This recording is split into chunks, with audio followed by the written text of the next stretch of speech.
สวัสดีค่ะวันนี้เราจะมาเล่นเกมแมวพูดได้นะฮะเข้าไปเลย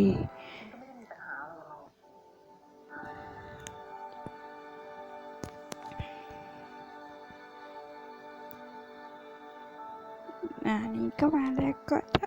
สวยอะไรประมาณนี้เซ็กซี่มาก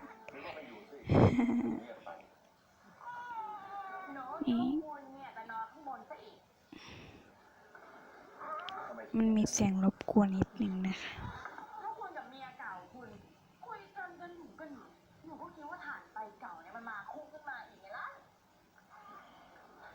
ฉันไม่มีวันหมดรักมัทุรสหรอก โอ้โหเพราะว่ามัทุรสเนี่ยเป็นผู้หญิงคนแรกในชีวิตของฉัน นี่นะก็จะประมาณนี้เราจะเล่นให้ดูแบบคร่าวๆงงๆตัวเองอะพาเขาไปอาบน้ำก่อน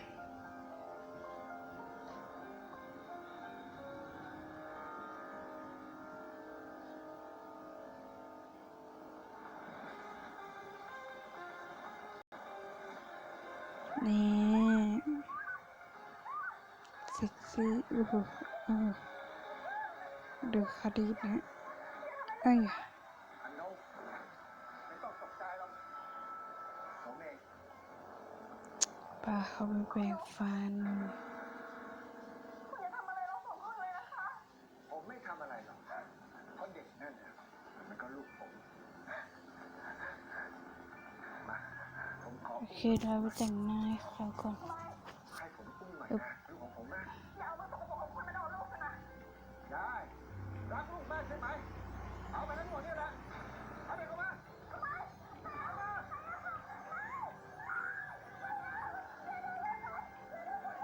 เอาเด็กมา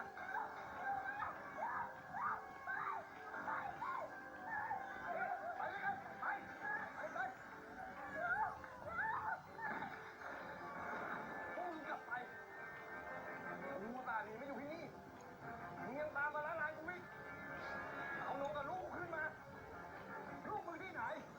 ลูกกูตั้งหากล่ะมึงทำอะไรเด็กกูมาแต่งเป็นกากเพชรนี่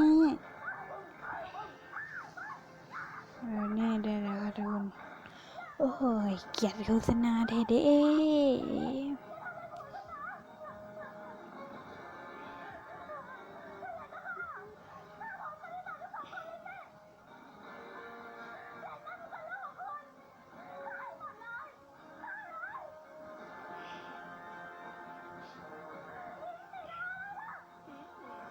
ว้าว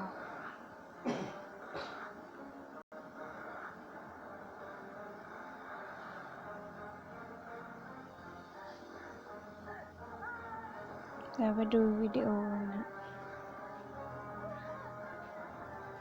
ถ้าดูวิดีโอแล้วมันจะสะสมรางวัลว่างั้นนะคะทุกคนเดี๋ยว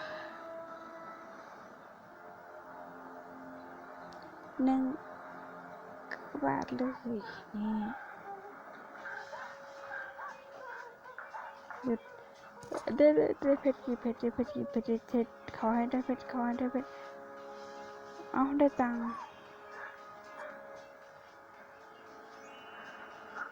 อีกครั้ง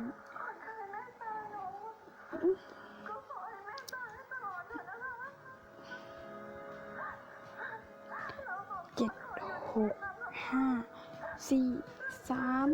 2 1กระบาดนี่ขอได้เพชรจากได้เพชรปึ๊บเพชรเย้ได้เพชร10 เพชรนะแต่ผมก็ลองได้คนที่เคยดูโฆษณา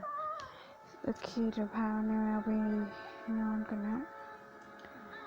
สำหรับคลิปนี้ก็ขอตัวลาไปก่อนนะคะบ๊ายบายโอเค